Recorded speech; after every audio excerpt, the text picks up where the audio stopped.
원죄를 퍼뜨린 아담과 하와가 구원받지 못했다라고 얘기하는 신학자는 거의 없습니다. 반드시 하나님 안에서 구원받은 예배자로 서 있었을 것입니다. 그들은 예배자였고 하나님을 그리워했고 또 죄 가운데 하나님의 은혜가 날마다 찾아온 것을 저희는 알 수 있는 것입니다. 그러던 어느 날 집안에 한 아이가 생깁니다. 인류 최초의 첫 아들, 그 이름은 가인입니다. 1절 말씀 보시면 아담이 그의 아내 하와와 동침하며 하와가 임신하여 가인을 낳고 이르되 내가 여호와로 말미암아 등남하였다 하니라. 하와는 이 첫째 아들이 너무 기뻤던 것 같아요. 해산의 고통도 금방 잊어버렸고요. 그래서 그 이름을 가인이라고 짓습니다. 히브리 사람들에게 이름은 그 사람의 삶의 목적, 이유, 삶 자체를 이야기하거든요. 그래서 가인이라는 뜻은 뭐냐면 히브리어로 카나라는 어원인데 이것은 얻었다라는 뜻이에요. 하나님으로부터 얻었다는 것이죠. 그래서 1절 보시면 여호와로 말미암아 등남했다라고 말합니다. 가인은 하나님께 받았다. 원래는 없었는데 생긴 거예요. 선물처럼 받은 거예요. 아이를 낳고 보면 이것이 느껴질 때가 얼마나 많은지 모릅니다. 결혼할 때 분명히 없었거든요. 그 존재는 생각지도 못했어요. 어떻게 생겼을지, 어떤 자녀가 있을지 생각지 못하는데 어느 날 갑자기 뿅 하고 옆에 생깁니다. 너무 신기해요. 같이 어느 날 밥을 먹고 있고 TV를 보고 있고 같이 놀고 있어요. 도대체 이 존재는 어디서 생겼는가? 하나님께 얻은 거죠. 창조물이죠.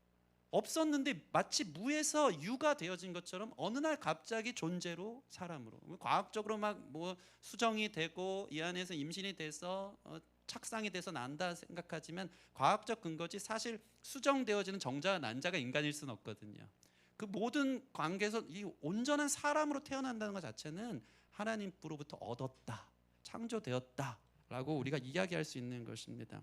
그래서 이 하와는 너무 기뻤던 것 같아요. 특별히 가인의 이름을 지으면서 하나님께 얻었다는 것은 특별한 의미가 있습니다. 그것은 무엇이냐면 하와에게 큰 기대가 있었다는 거예요. 가인을 향한 하나님으로부터 얻었거든요. 특별한 사람이라는 거예요. 왜 그럴까요?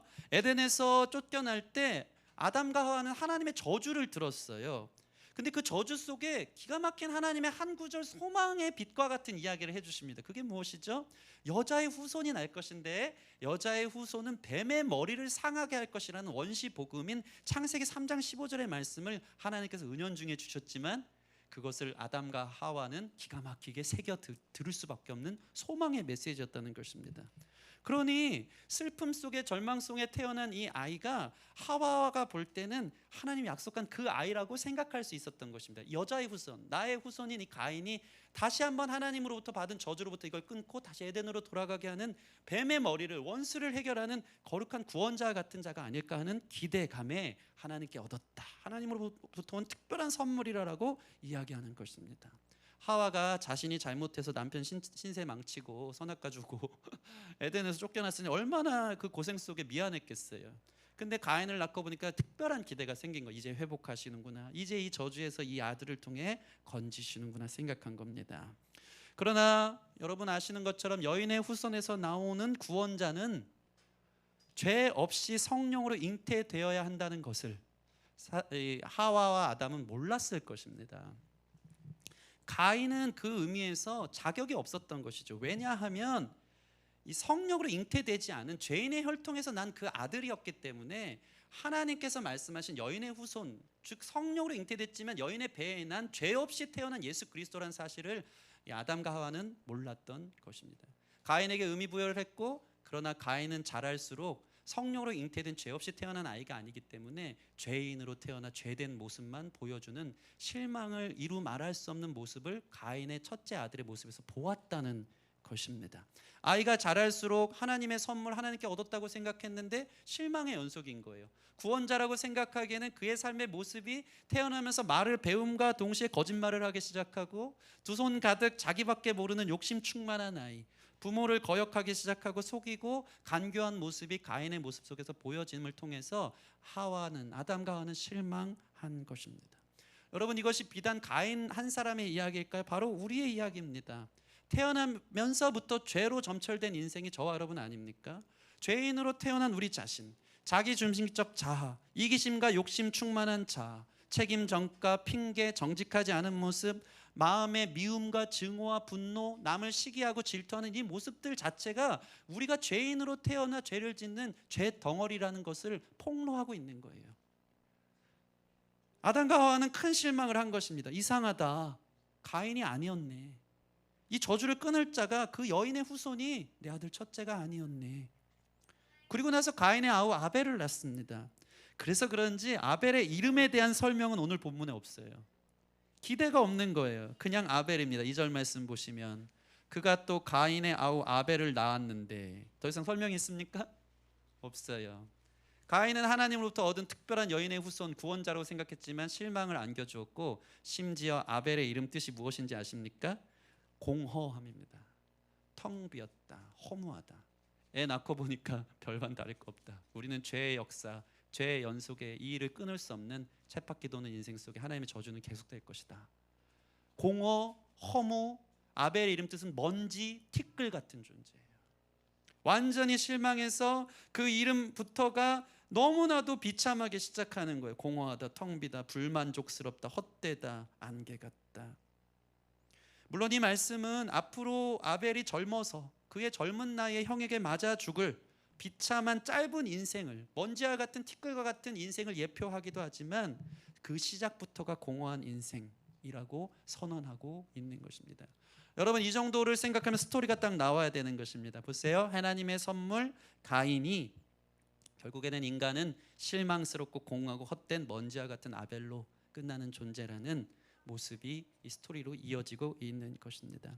이것은 우리가 누구인지를 폭로하는 것이죠. 기대 속에서 태어났지만 결국 잿덩어리에 허무하고 공허한 먼지 같은 인생으로 가는 우리 자신의 모습을 보여주는 것입니다. 그런데 참 재미있는 것은 이 둘 다 예배자였다는 것입니다. 아담과 하와에게 예배를 배웠고요, 에덴 동편에서 그들은 화염검으로 두루 막아진 그곳을 보면서 그곳에 제단을 쌓으면서 예배하며 주님 앞에 나아갔을 것입니다. 하나님의 존재를 모르지 않았고 부인하지 않은 것입니다. 그래서 그들은 예배했습니다. 그런데 놀라운 반전이 있어요. 그것은 가인이 예배를 잘 드릴 것 같은데, 왜냐? 그는 하나님께 얻은 자니까, 하나님부터 축복받은 선물이니까 가인이 예배 잘 드릴 것 같은데, 시작부터 하나님의 선물로 받은 특별한 인생과 티끌과 먼지와 같이 시작된 허무한 인생의 아벨의 차이 속에서 이들의 모습을 볼 때 가인이 결과적으로는 성공한 인생이 아니고, 가인이 특별하게 시작했기 때문에 예배 잘 드려 성공하는 인생이 아니고, 먼지와 같은 아벨이 온전한 예배자가 되어서 성공하는 인생이 된다는 거예요. 이게 완전한 반전을 얘기합니다. 시작과 전혀 다른 결과를 말해주는 것이죠. 무엇이 이들의 상반된 인생을 가져왔는가, 그것을 우리가 오늘 말씀에 주목했으면 좋겠습니다. 결국 가인은 하나님께로 얻은 백성인 것 같이, 하나님의 축복의 선물인 것 같이 시작됐지만 그는 어떤 결과의 비참함을 맞이합니까? 최초의 살인자, 최초의 살인자로 낙인되어집니다. 가인의 후예, 가인의 족보는요, 그 뒤로 죄와 죽음의 역사를 쓰는 인간의 족보, 땅의 역사를 쓰는 머리가 되어주는 거예요. 그러나 최초의 피해자 아벨, 공허하고 허무하고 티끌같이 태어난 아벨은 그의 죽음을 대신에 하나님께서 정확하게 창세기에 나와 있어요. 아벨을 대신에 셋째 아들 셋을 주시는데, 그때부터 사람들이 여호와 하나님의 이름을 불렀다라고 얘기해요. 아벨의 죽음 뒤에 아벨을 대신한 셋을 통해서 공식적 회중 예배가 시작돼요. 셋을 통해서 생명의 역사의 족보가 시작되어지고 거기서 아브라함이 나타나기 시작하는 것입니다. 누가 성공한 인생일까요? 이 차이가 무엇일까요? 그것은 누가 온전한 예배자였는가에 대한 차이인 것입니다. 시작이 어떠함이 상관없어요. 우리의 출생이 얼만큼 복받고 얼만큼 금수저고와 상관없이, 티끌과 허무함 같이 아무도 인정해주지 않는 저 비참한 인생으로 시작한 것과 상관없이, 하나님 결과적으로 어떤 사람을 축복하시고 어떤 사람이 성공한 인생으로 보시냐면 온전한 예배자가 되는 것, 그를 통해 생명의 역사를 이어간다는 사실을 저와 여러분들 기억하시기를 바랍니다. 예배를, 그 사람의 예배를 받으시는가 안 받으시는가의 차이가 엄청난 삶의 차이예요. 여러분, 이것을 믿으시기를 바랍니다. 예배 잘 드리십시오. 그래서 예배에 성공한 인생이 인생에 성공한 삶이 되어지는 줄 믿습니다. 이 둘은 예배하는 사람이었지만 결과가 완전 달랐어요. 그들은 각자의 삶의 자리에서, 가인은 농사하는 자로 예배드렸고 아벨은 양치는 자로 예배했습니다. 그렇게 같이 예배 드린다고 앉아 있었어요. 각자의 삶의 자리에서 여러분 예배하고 부르신 삶의 환경 속에서 이 자리에 나와서 다 예배한다고 앉아 있다는 것이죠. 그런데 가인의 예배는 받지 않으시고 아벨의 예배는 받으셨다. 차별이 있는 거예요. 온전한 예배자의 예배만 받는다는 것입니다. 저와 여러분의 예배는 하나님 받으실 만한 예배입니까?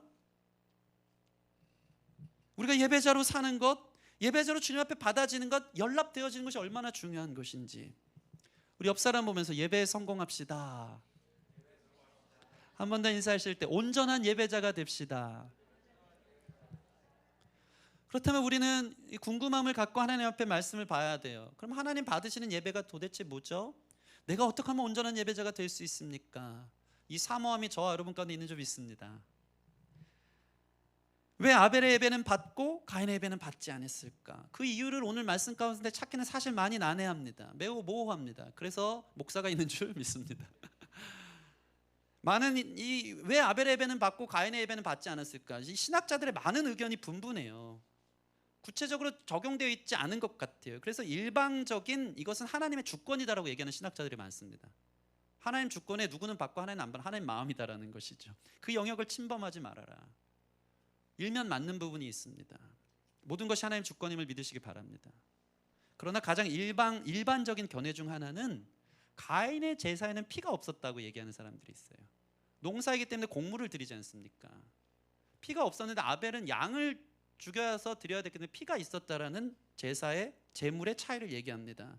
3절에서 4절 말씀 같이 읽겠습니다. 3절 4절 시작.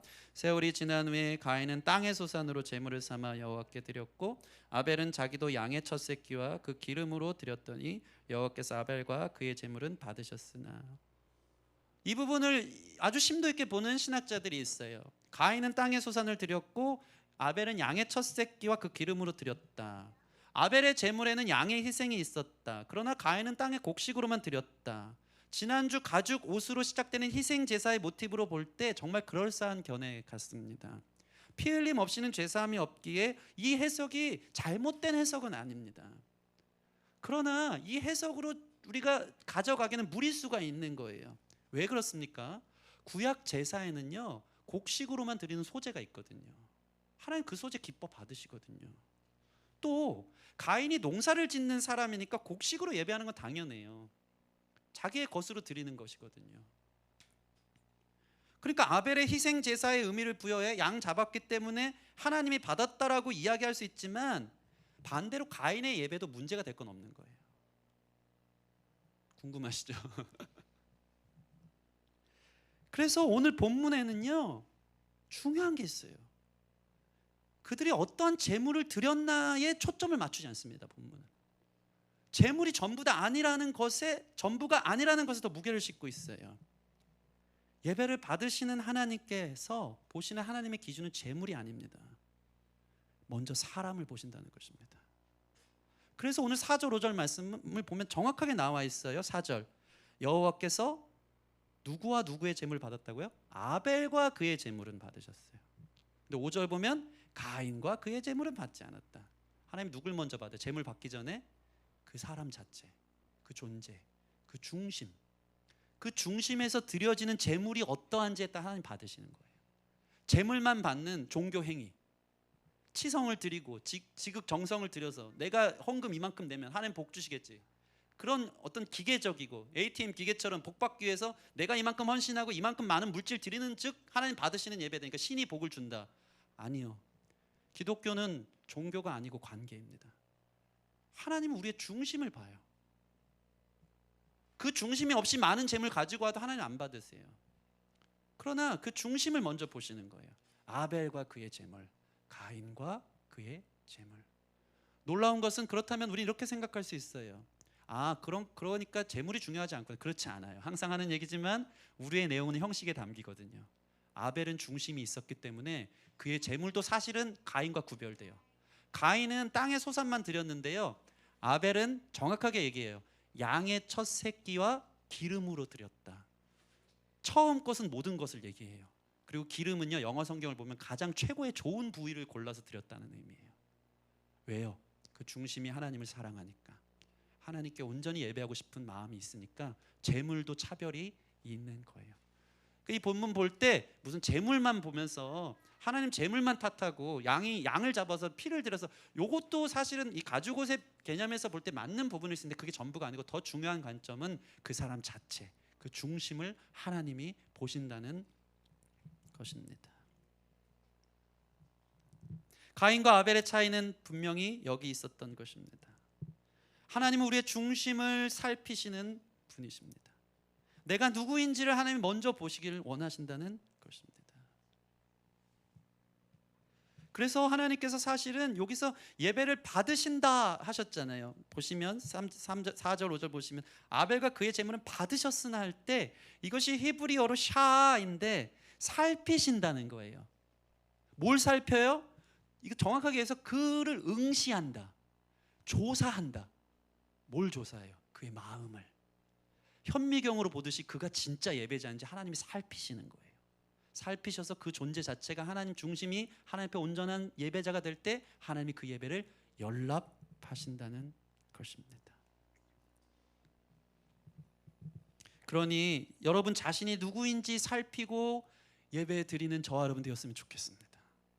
몸만 와서 예물을 드린다고 예배가 아니고, 나는 누구인가, 나 자신이 하나님 앞에 먼저 내 마음이 하나님 앞에 불로 태워져서 하나님 받을 만한 나 자신이 예배자인가를 생각하는 것.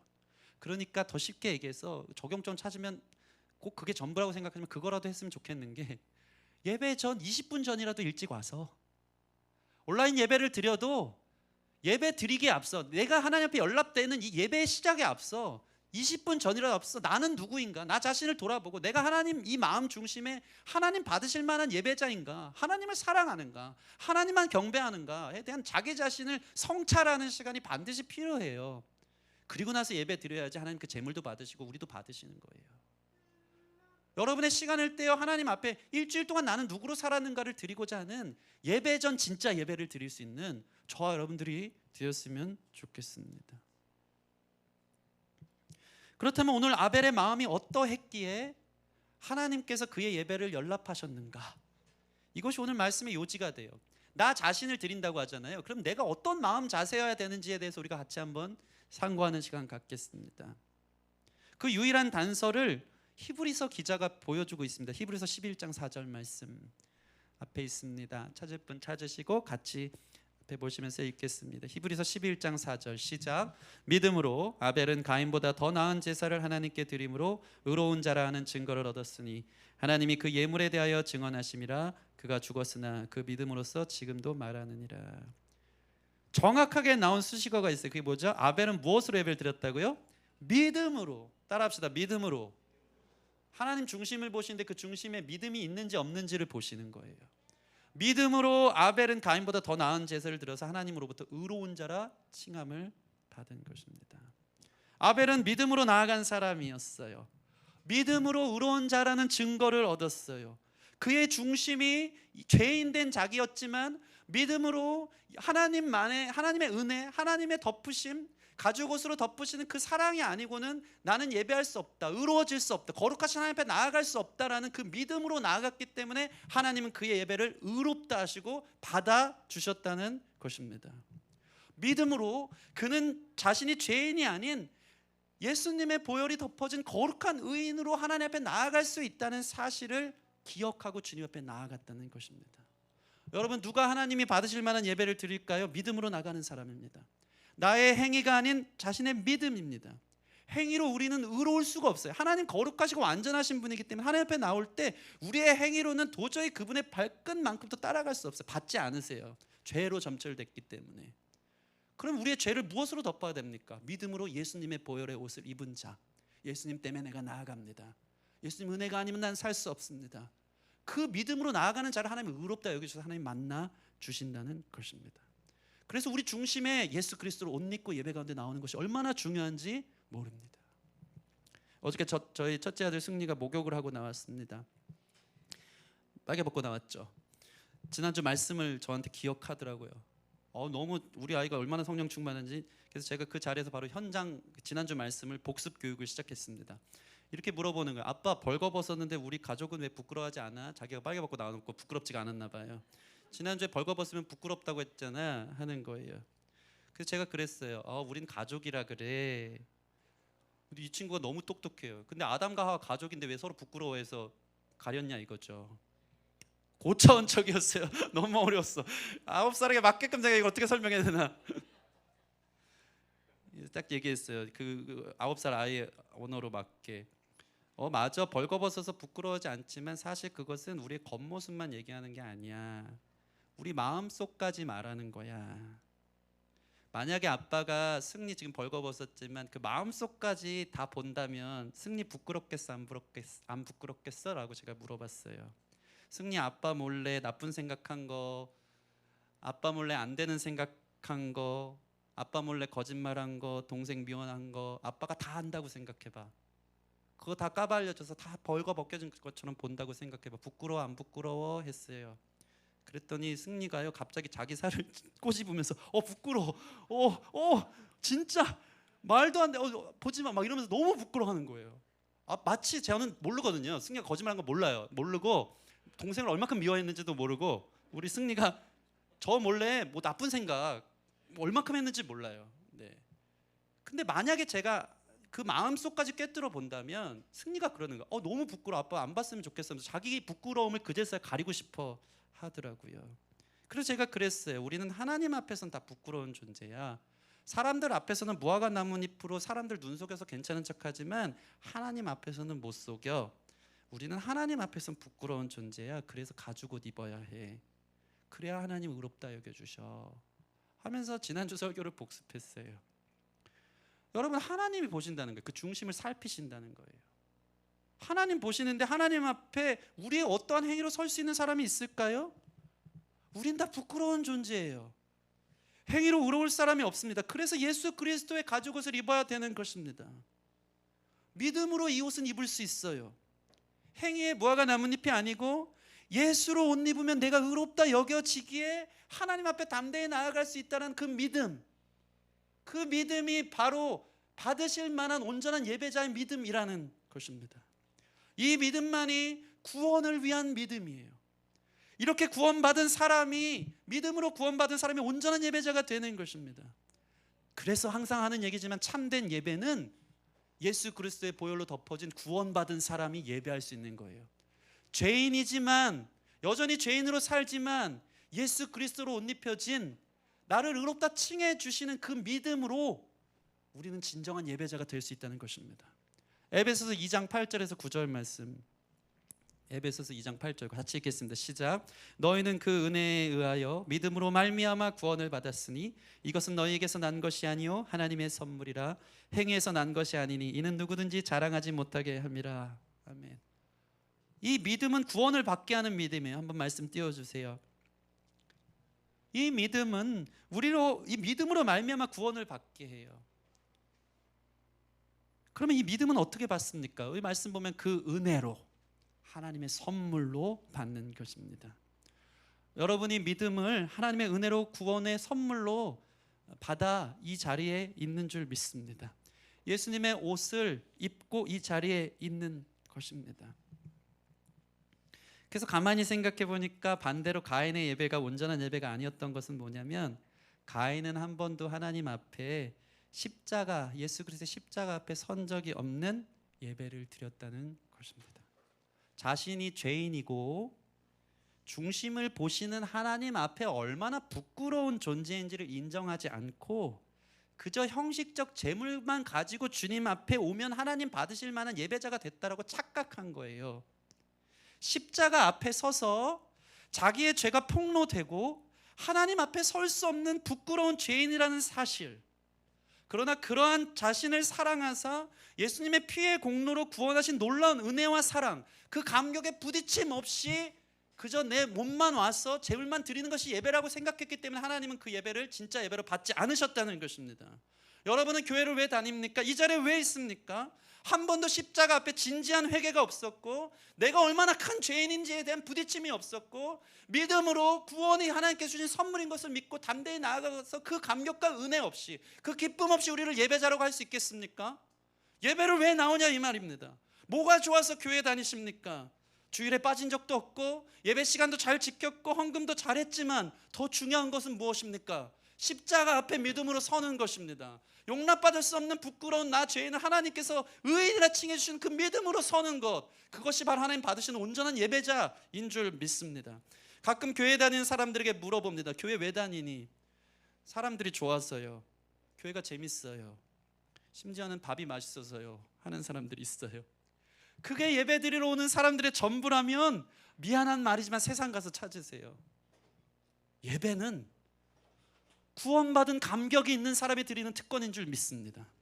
참된 회심 속에 죄인으로 시작해 믿음으로 용납된 의인으로 서는 그 격차가 있는 사람, 용납받을 수 없는 나를 예수 그리스도의 보혈로 용납하셔서 하나님의 존전 앞에 서게 하신 그 믿음으로 담대하게 나가는 그 높은 격차, 나는 이렇게 죄인인데 하나님의 영광스러운 현현 앞에 내가 나아갈 수 있는 그 은혜가 어디였나? 예수 그리스도의 보혈 아니면 설 수 없구나. 죄인된 나를 믿고 예수 그리스도의 의로우심을 믿고 그 주님 앞에 나아가는 것, 그것이 바로 온전한 예배, 그것이 우리 예배의 행위 가운데 이루어져야 되는 일인 줄 믿습니다. 결국 가인은 어떤 사람 됩니까? 그렇게 예배드렸더니 최초의 살인자 되는 거예요. 죄의 영향력, 죄의 점진성, 그렇게 태어난 가인은 결국 아우를 죽인 흉악한 죄인의 결과를 맞이합니다. 하나님이 죄를 다스릴 기회를 주셨죠. 그러나 죄인으로 태어나 죄를 다스리기는커녕 죄의 유혹 앞에 한 번도 이긴 적 없이 죄와 손잡기를 기뻐한 사람이 가인이에요. 예배와 전혀 다른 삶을 산 것이죠. 왜요? 믿음으로 십자가 앞에 한 번도 선 적이 없어요. 내가 얼만큼 큰 죄인인지. 그래서 7절 8절 보시면 내가 선을 행하면 어찌 낯을 들지 못하겠느냐. 선을 행하지 아니하면 죄가 문 앞에 엎드려져 있으나 죄가 너를 원하나 너는 죄를 다스릴지니라. 하나님이 기회를 주세요. 그러나 문 앞에 엎드려는 죄를 덥석 집어봅니다. 죄가 문 앞에서 나 잡아가시오 하면서 엎드려 있으니까, 우는 사자처럼 살아가니까 죄인이 죄의 유혹이 오면 그냥 잡아 삼키는 거예요. 언제든지 뒤돌아볼 것도 없이 본능에 충실한 채 그 분노에 사로잡혀 어떤 일을 벌입니까? 8절 가인이 그의 아우 아벨에게 말하고, 이 말하고의 옆에 보면 이게 첨부가 있어요. 3 써 있어요. 좋은 성경은 밑에 그렇게 나와 있어요. 우리가 들로 나가자라고 말하는 게 나와 있어요. 그러니까 이렇게 한 거예요. 어느 날 가인이 아우 예배만 받은 게 너무 화가 나는 거예요. 하나님에 대한 분노를 아우에게 터뜨리는 것이죠. 그러면서 아벨과 비교하면서 저 자식 너무 미워, 저 자식만 없었어도 난 예배에 성공했을 텐데 라고 비교한 거예요. 여러분 한번 보세요. 하나님이 지금 아벨과 비교해서 상대적으로 가인 예배 안 받은 겁니까? 그렇지 않아요. 그냥 중심을 봤더니 가인은 믿음으로 나아오지 않은 거예요. 근데 가인은 괜히 아벨이 있었기 때문에 내 예배 안 받았다고 해서 아벨을 향한 해코지를 합니다.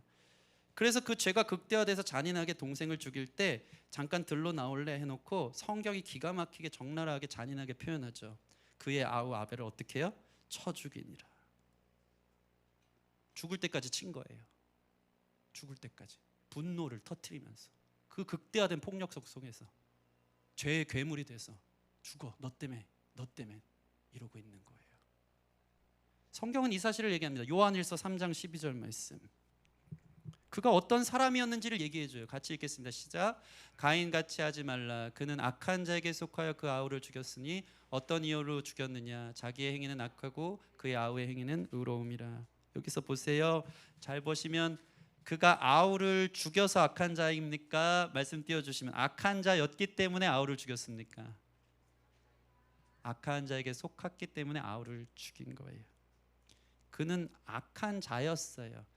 아우를 죽였기 때문에 죄인이 아니고요, 십자가 앞에서 해결되지 않은 죄인이었기에 악한 자에 속했기에 그 결과가 열매로 나온 것뿐입니다. 이것은 바로 우리 자신이 어떠한 뿌리에서 시작되고 있는 것인지를 성경은 말해줘요. 우린 누구입니까? 우린 모두가 극악무도한 죄인입니다. 가인의 혈통에서 태어나 하나님을 대항하며 끊임없이 하나님을 등지고 자기 소견에 옳은 대로 살아가며 다른 사람들의 것을 취하고 뺏고 죽이는 이기적인 인간들의 본성이 우리 안에 있음을 우리 자신이 잘 아는 것입니다. 이 더러운 피의 역사의 후손들이 우리 아니었습니까? 여러분 인류 역사를 보세요. 인류 역사는 살인의 역사입니다. 전쟁과 피의 역사입니다. 칼을 휘두르는 가인의 후예들의 역사인 것이죠.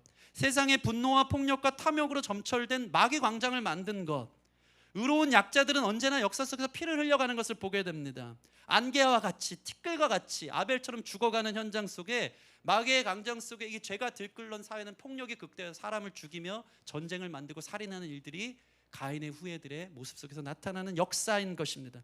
저 수많은 전쟁 난민들의 역사, 아무 잘못도 없이 죽어갔던 세월호의 아이들, 심지어 개인적 이기심의 괴물이 되어 교회에 다닌다고 의롭다고 착각하며 자랑했지만 결국 세상 사람들을 통탄스럽게 만든 아동 학대 수준이 아닌 아동 살해자였던 정인이 사건을 볼 때도 사람들이 얼마나 참 모순적인지, 그게 우리라는 거예요. 교회 다닌다고, 나 집사라고, 그게 아니고 우리 자신 안에 이 죄로 점털된 흉악무도한 죄인 자체의 모습들이 있는 거예요. 사람들은 모순적인 게 그러한 정의감도 있지만 반대 측면에 있어서 사실 그게 우리라는 사실에 대해서는 보지 않을 때가 많다는 것입니다. 우리는 얼마나 서로를 증오합니까? 얼마나 미움이 극대화되고 비교하면서 저 사람 죽이고 싶을 때가 얼마나 많이 있습니까? 물론 그들의 핏소리가 아벨처럼 땅에서 호소하기 시작해요. 그래서 정의감 속에 사회는 덕분에 경각심을 갖고 세월호 사건을 추모하고 정인이를 기억하며 정의로운 사회를 만들기 위한 피 맺힌 변혁의 과정을 만들어 갑니다. 그게 생명의 값인 것이죠. 그러나 이 죽음의 역사는 죄인들이 사는 이 땅에서 멈추지 않는 계속되는 역사일 것입니다. 그래서 되게 성경이 기가 막혀요. 오늘 본문 4장 8절 보면 그의 아우 아벨을 쳐 죽이니라 했잖아요. 히브리어로 이 성경을 보면, 원어로 보면 히브리어는 완료형과 미완료형 두 개밖에 없어요. 근데 쳐 죽였잖아요. 근데 이게 완료로 써 있지 않고 미완료형으로 써 있어요. 성경이 이걸 미완료로 기재한 이유가 무엇일까요? 가인 이후에 살인의 역사는 계속된다는 것을, 지금도 계속된다는 것을 하나님이 아셔서 성경 가운데 우리 가운데 이걸 폭로하고 있는 것입니다.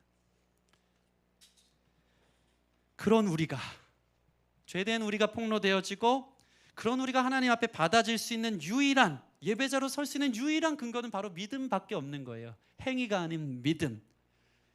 우리가 죄인임을 알고 그래서 구원자 예수님을 아는 믿음, 그분의 은혜로 내가 예배 앞에 서서 하나님의 존전에서 그 영광을 보고 그분을 닮아가는 은혜의 방편이 열린 그 믿음이 우리로 하여금 온전한 예배자가 되게 한다는 것입니다. 여러분, 만약 오늘 이 말씀을 들으면서 회심하고 회개하여 거듭나기 원하는 마음이 있다면, 내가 죄인의 역사 속에 있었는데 다시 한번 나도 온전한 예배자로 그 믿음으로 의롭다함을 받는 사람이 되길 원한다면 성령께서 지금 그 믿음을 은혜로 선물로 주시는 줄 믿으시기 바랍니다. 그 믿음을 선물로 받기를 원합니다. 아벨은 어떤 사람이었습니까? 이런 자신이 죄인임을 알았던 거예요. 죄에 속하여 태어난 죄인임을, 하나님 은혜 아니고는 살 수 없는 죄인임을, 구원이 필요한 사람임을, 내 삶에 주님이 필요하구나 뼈저리게 느끼며 자신의 전적 무지와 타락, 그리고 어떻게 손을 쓸 수 없는 전적인 무능을 알아서 하나님 앞에 엎드려 자기 중심을 천부여 의지 없어서 나를 불쌍히 여겨 주십시오 하면서 엎드린 참된 예배자였다는 것입니다. 받을 자격 없는 자신이 하나님 앞에 연락되는 예배자가 되기 위해 자신의 죄를 하나님 앞에 통회하고 자복하는 심정으로 엎드린 것입니다. 나는 죄인입니다. 나를 구원하소서. 주님의 의로 나를 덮으소서. 주님의 가죽 옷으로 나를 덮어 주시옵소서. 우리는 누구입니까? 간절히 주님의 존전 앞에 회개하며 설 수 없는 죄인임을 용납하고 받아주신 십자가를 통과한 사람입니까? 저는 가끔 이것이 바로 예배의 하이라이트라고 생각합니다. 저는 이 감격에 있어서 얼마나 예배가 감사하고 기쁜지 몰라요. 나 같은 죄인이 이 자리에 서서 하나님을 찬양하는 그 감격이 있습니까? 그 구원의 기쁨이 있습니까? 그 찬양이 우리 가운데 울려 퍼질 때 그분의 은혜 앞에 설 수 없는, 부끄러워 견딜 수 없는 내 자신이 주님 앞에 용납되어져서 믿음으로 하나님의 깊은 교제 안에 들어갈 수 있는 감격과 기쁨을 여러분 경험하셔서 예배하십니까? 그것이 하나님의 찾으시는 온전한 예배자의 모습이고, 우리 기쁨의 교회 모든 성도들이 그런 예배로 나아가기를 소원합니다. 그 보혈이 아니고는 내가 설 수 없는 가인의 역사의 주역인데, 그 보혈이 나를 정결케 해서 내가 죽어 생명의 역사로 살게끔 하셨구나. 그 존재의 변화에 대한 나 자신을 바라볼 때, 웬 말인가 날 위하여 주 돌아가셨나. 이 벌레 같은 같은 날 위해 은혜 받으셨네. 늘 울어도 눈물로써 못 갚을 줄 알아. 몸 밖에 드릴 것 없어 이 몸 바칩니다. 그게 예배예요. 그게 예배. 설 수 없는 나를 믿음으로 섰더니 용납하사 주님 앞에 서게 한 그 감격. 이 벌레 같은 날 위에, 죄로 점철된 날 위에 나를 의인이라 칭하시고 하나님의 생명의 역사로 인도하신 그 주님 앞에 드리는 감격. 웬 말인가? 날 위하여. 그것을 위해서 예배하는 하나님 찾으시는 예배자가 되기를 소원합니다. 이렇게 구원받은 사람, 구원받는 존재로 믿음으로 구원받음이 하나님 앞에 인침된 그러한 예배자가 중요하다면, 두 번째는 이제 이 구원을 이루는 믿음이 중요한 것입니다. 구원은 항상 하는 얘기지만 성경적으로 already not yet 그러잖아요. 이미와 아직. 이미 이루어졌어요. 믿으십니까?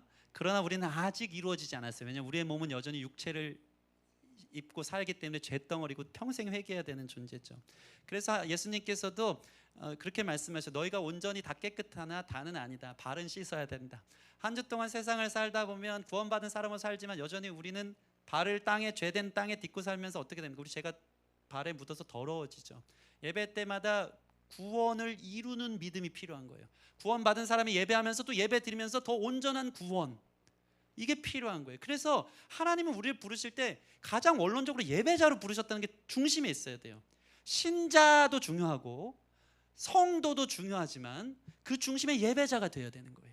신자, 주님을 믿는 자는 예배합니다. 예배하다 보면 거룩하게 성화되어 성도가 되어지는 거예요. 그래서 우리의 평생은 하나님 앞에 평생 회개하며 날마다 구원을 이루어가는 믿음을 가진 예배자가 되어야 하기에 우리는 매주 주님 앞에 나와 예배하는 존재가 되는 줄 믿습니다.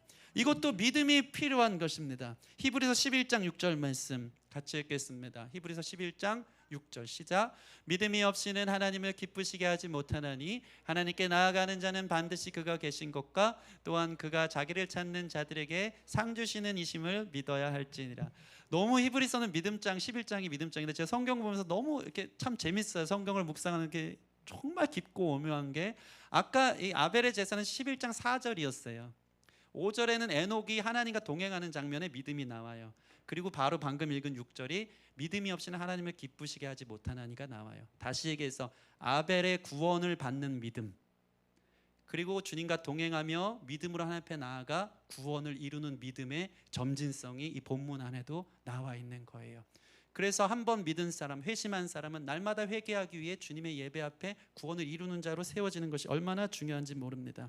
믿음이 없이는 하나님을 기쁘게 하지 못한대요. 하나님 앞에 나아가는 자는 어떻게 된다고요? 반드시 그가 계신 것과, 이 자리에 살아계신 하나님이 계심을 여러분 믿으십니까? 자기를 찾는 자들에게 상 주신대요. 여러분 하나님 찾으러 오셨으니까 하나님이 가장 귀한 것들을 여러분에게 상으로 허락하실 줄 믿으시기 바랍니다. 이 믿음이 있느냐 이 말이에요. 하나님 앞에 나올 때 오늘 이 말씀이 하나님이 하시는 말씀임을 믿으십니까? 이 자리에 하나님의 계심을 믿으십니까? 지금도 우리 가운데 역사하시고 인도하시는 것을 믿으십니까? 이것을 믿는 자는 하나님이 상을 주신다는 거예요. 믿음 없이 형식만 남아드리면 얻을 게 하나도 없어요. 그냥 와서 앉아있다만 가는 사람은 결과적으로 어떻게 되는지 아십니까? 예배 괜히 드렸네 하는 거예요. 몹시 분하고 안색이 변하는 가인이 되는 거예요. 내가 이렇게까지 예배했는데, 내가 목사님 얘기 듣고 주일 성수했는데, 내가 교회 출석했는데 믿음이 없는 거예요. 하나님이 계신 것과 자기를 찾는 자에게 세상이 줄 수 없는 평안과 위로와 생명과 능력, 용기와 힘을 주신다는 것을 믿고 끝까지 주님 앞에 나아가지 않았기에 그 사람은 끝나고 허무한 거예요. 그래서 분노만 남아요. 하나님 없네, 내 인생 안 읽어주시네, 하나님 어디 있어, 나 괜히 예배 드렸네. 가인이 지금 그거 한 거예요. 예배의 자리에 왔지만, 의자만 데피고 갔지만 분노와 안색이 변해요. 우리 가운데 예배드리고 이런 사람 있지 않습니까? 하나님이 계신 걸 믿으시고 이 자리에서 하나님이 필요한 공급으로 여러분에게 영적 육적 필요를 채워주신다는 것을 여러분 믿으시기 바랍니다. 그거 믿음 없이 나아가니까 허무하게 왔다 공허해서 집에 가서 다른 예배 드리는 거예요. 무슨 예배 드립니까? 게임 예배. 이 게임을 사랑하죠. 게임이 내 마음의 공허를 예배 때 공허함 채워지지 않은 게 게임으로 채워진다. 게임 예배. SNS 보면서 누구는 먹방으로 이 허한 마음, 이게 예배만 끝나면 그렇게 피곤이 몰려와. 여기서 예배 드려서 충만하고 세임 얻어서 가야 되는데 집에 가서 침대 대자로 예배 끝났다 하면서 이제 진짜 예배를 드리는 거야. 진짜 쉼을 경험하면서 거기서 먹방 찍으면서 자기 허함을 채우는 거야. 그러면서 괜히 갔네. 내가 예배 안 간댔잖아. 예배 왔더니 얻을 거 없어. 피곤해. 괜히 왔어. 지치기만 해 하는 거예요.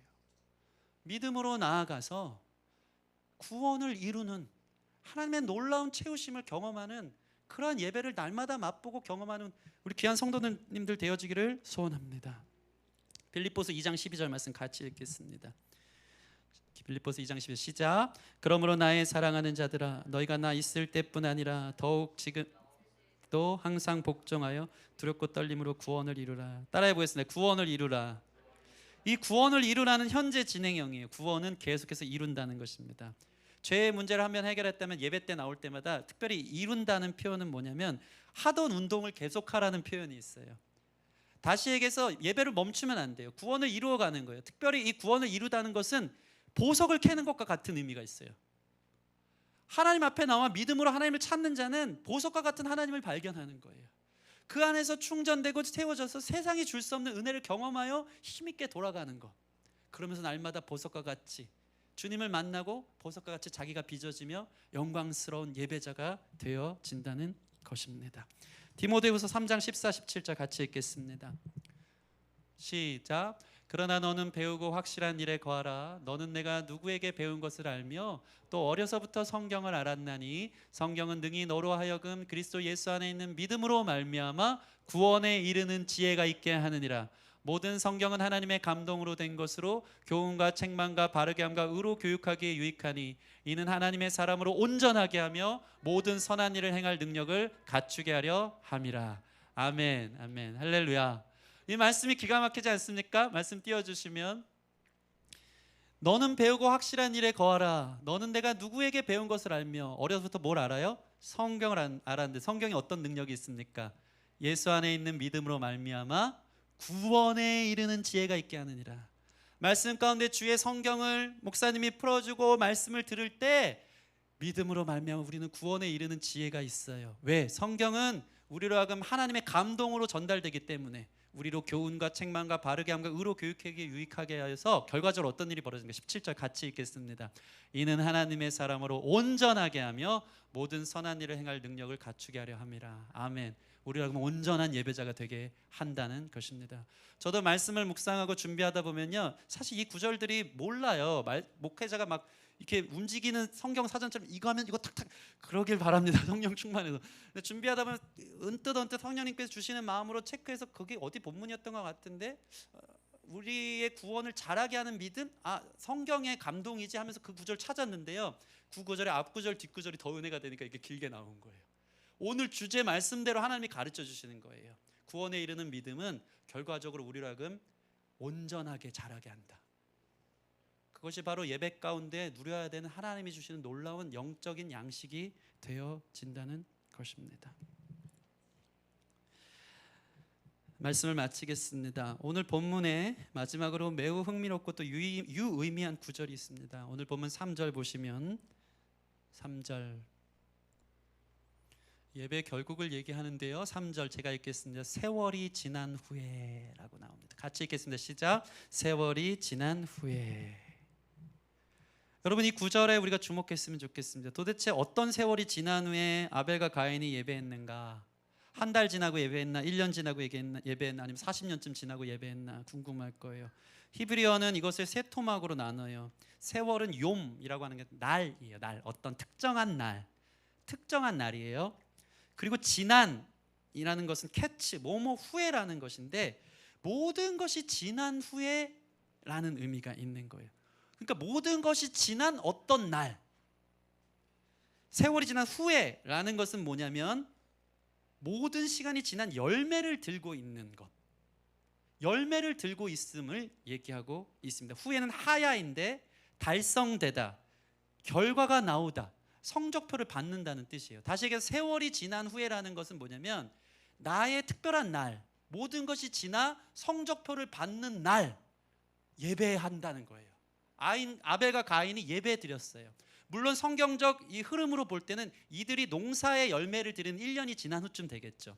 양의 첫 새끼가 나올 만한 때에 드렸다는 예배가 되겠지만, 궁극적으로 성경이 저와 여러분에게 말하는 것은 무엇이냐면 여러분의 삶이 끝나는 날, 특정한 그 특별한 날, 세월이 지난 날, 여러분의 결과물을 갖고 열매를 갖고 하나님 앞에 서는 예배자로 하나님 앞에 독대하는 날이 반드시 온다는 거예요. 그 최종적 예배에 하나님이 흠양하시고 하나님이 연락하시는, 살피시는 우리의 인생 속에 받으시는 예배자가 되기 위해서 구원을 얻는 믿음, 구원에 이르는 믿음을 통해 최종적 구원의 완성된 자가 하나님 앞에 예배자로 용납되어지는 우리는 결국 예배자가 되어진다는 것입니다. 이게 매우 중요한 우리 인생의 그림이 되어지는 거예요. 사도 바울은요, 자신의 인생을 예배자로 고백합니다. 자기의 모든 사역이 마치는 날 나의 삶을 전제와 같이 쏟아 부었다라고 얘기해요. 전제는 남은 기름 한 방울 없이, 포도주 한 방울 없이 다 쏟아 부었다는 거예요. 자신의 인생을 예배로 불태워 드려서 세월이 지난 후에 사도 바울은 주님 앞에 서는 날 주님 앞에 두 손 가득 주께 드릴 열매를 가득 안고 하나님 받으실 만한 예배자로, 죄인이었지만 의인으로 인쳐져서 구원에 이루는 온전한 자로, 세월이 지난 후에 구원의 완성 속에 진짜 천상의 예배자로 하나님 앞에 서는 사람이 되었다는 것입니다. 여러분, 우리는 누구나 하나님 앞에 서는 날이 옵니다. 반드시 옵니다. 그때 우리는 온전한 예배자로 삶의 열매를 들고 서 있을 수 있는 저와 여러분들이 되기를 소원합니다. 형식적인 예배를 점철되며 심판하신 하나님 앞에 죄의 문제 해결하지 못하고 처리하지 못하고 나오는 예배자 아니고, 구원받는 믿음, 구원을 이루는 믿음, 구원이 완성된 하나님 앞에 서는 자로서 세월이 지난 후에 하나님 받으시는 참된 예배자로 서는 저와 여러분 됐으면 좋겠습니다. 이 반전을 보세요. 아벨처럼 우리 밴드 나와주시고, 먼지와 티끌과 같은 인생으로 태어났지만 하나님 앞에 예배 잘 드리니까 가장 존귀하고 가치 있는 인생이 된 줄 믿습니다. 결과적으로 먼지 티끌처럼 태어났지만 진정한 카나, 진정한 가인, 진정으로 하나님 앞에 얻은 생명을 나눈 백성이 누가 되었죠? 아벨이 된 거예요. 티끌처럼 태어났지만 진정한 카나는 아벨이었습니다. 하나님 앞에 예배하여서 죽음의 역사를 만든 자가 아닌 자기가 살아나고 생명의 역사로 하나님 앞에 드릴 열매가 가득한 자로 세월이 지난 후에 서 있을 수 있었던 아벨의 예배를 드리는 저와 여러분들이 되어지기를 주님의 이름으로 축원합니다. 우리 같이 기도하기 전에 찬양하고 기도하는 시간 갖겠습니다. 오늘 이 말씀을 좀 우리 마음에 새기고, 내가 주님의 십자가를 통과한 사람, 죄인이여 하나님 앞에 설 수 없는 자인데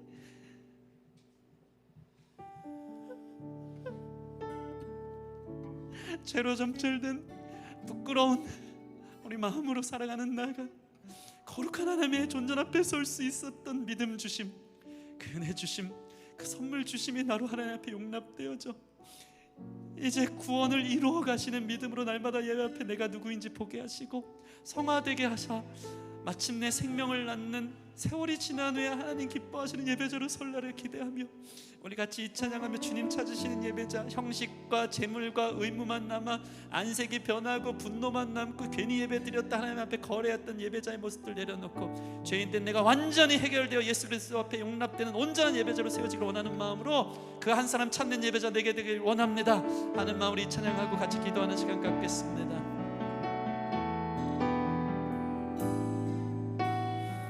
주를 위한 이곳에, 주를 위한 이곳에 예배하는 자들 중에 그가 찾는 이 없어 주님께서 슬퍼하시네.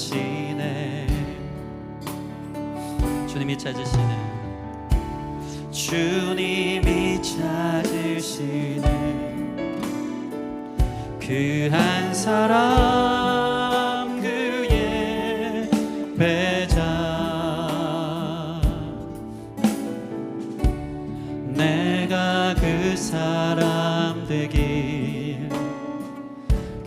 간절히 주께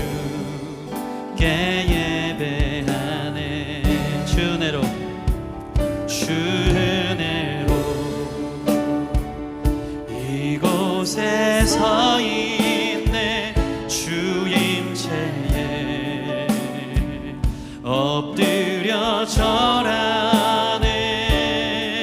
그 어느 것도 난 필요 없네. 주님만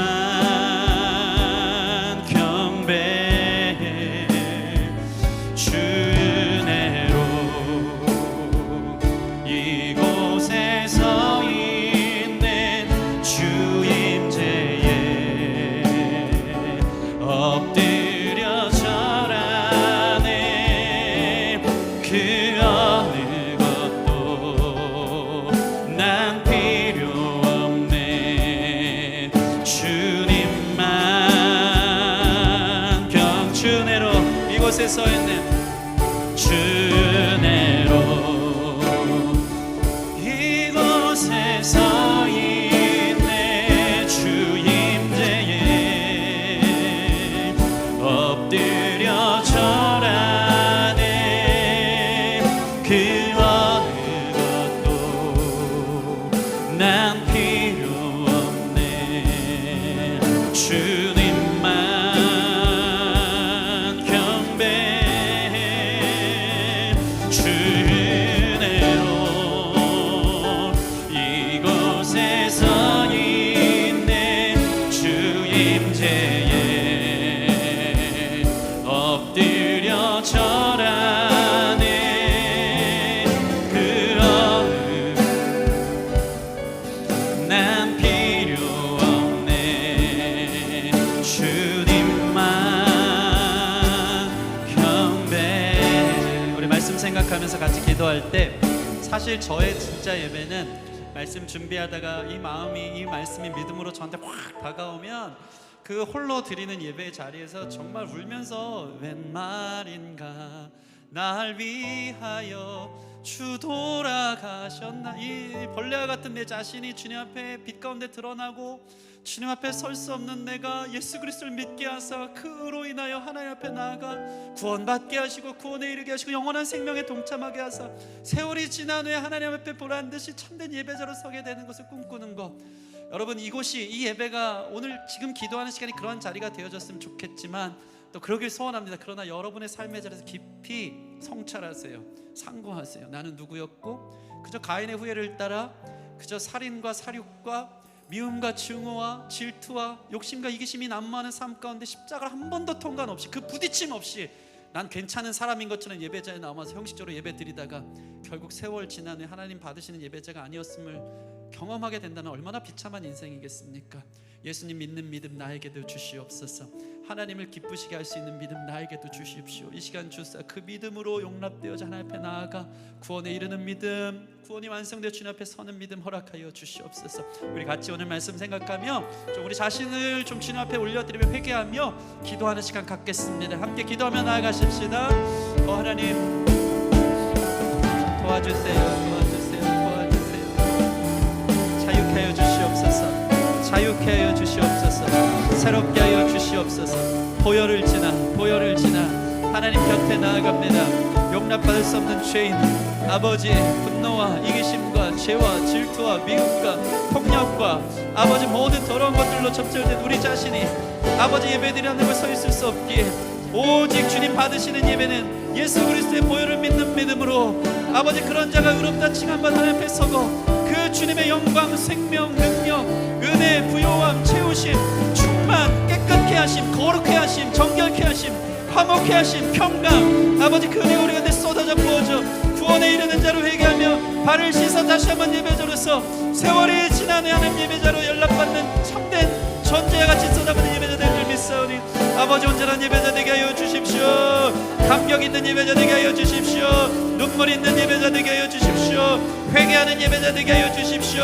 흑역사 가운데 온전한 경배 앞에 눈물 눈물로 그 발을 씻어 자신의 아버지 향이 옥합을 깨트리는 예배자로, 하나님 앞에 드릴 만한 예배자로, 우리의 재물을 들고 주님 앞에 깨트리는 예배자로, 주님 받으시는 예배자로 감격과 기쁨 속에 오기를 원합니다. 다른 이유로 예배하는 자들 없도록, 다른 아버지 세상적인 이유로 예배하는 자들 없도록, 아버지 이 자리에 와서 예배 가운데 하나님과의 부딪힘, 하나님의 존재 앞에 만남이 있어야 우리 안색이 변화가 분남으로 돌아가는 일 없는 줄 믿사오니 믿음 주시옵소서, 믿음 주시옵소서, 믿음 주시옵소서, 믿음 주시옵소서, 믿음 주시옵소서. 하나님 아버지, 믿음으로 우리가 오늘 예배한 줄 믿습니다. 아버지, 믿음 앞에 나아가던 자들 하나님 주시는 상을 주신다고 했는데 더욱 큰 믿음 허락하여 주사 구원 얻는 믿음, 구원에 이르는 믿음 우리 가운데 더하여 주시옵소서. 아버지, 교회 다닌다고 하지만 지금까지 아버지 형식적으로 가인처럼 예배당만 왔다 갔다 했고, 아버지 인생에 참 좀 뭐 회사에서 힘들고 어렵고 좀 이런 걸 평안하게 위로해주는 말씀 전해지 맨날 오면 죄인이고 어떻고 힘든 말씀만 듣고 너무 싫고 끝나고 나면 아무것도 남는 것도 없고 안색이 변해 분노만 남고 다른 데서 예배했던 우리 자신의 모습이 가인과 같은 자의 모습이 우리가 아닌가 생각합니다. 이런 우리를 불쌍히 여기사 믿음 더하여 주시옵소서. 예수 그리스도의 의로 덧입혀져 하나님의 영광을 경험하는 예배자들로 서기까지 하나님 믿음을 선물로 이 시간 허락하여 주실 줄 믿습니다.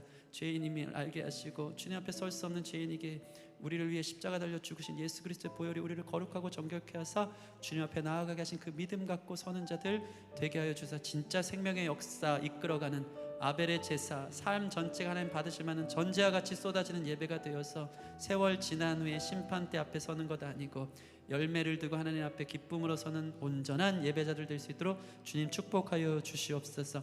인생의 참 어려움과 삶의 무게와 문제들이 많은 이유는 아버지 이 예배 가운데 와서 이 고차원적인 질문과 같은 어려움, 이 고답을 요구하기 때문에 듣기 싫어하고 이런 생각을 성찰하지 않기 때문인 것 같습니다.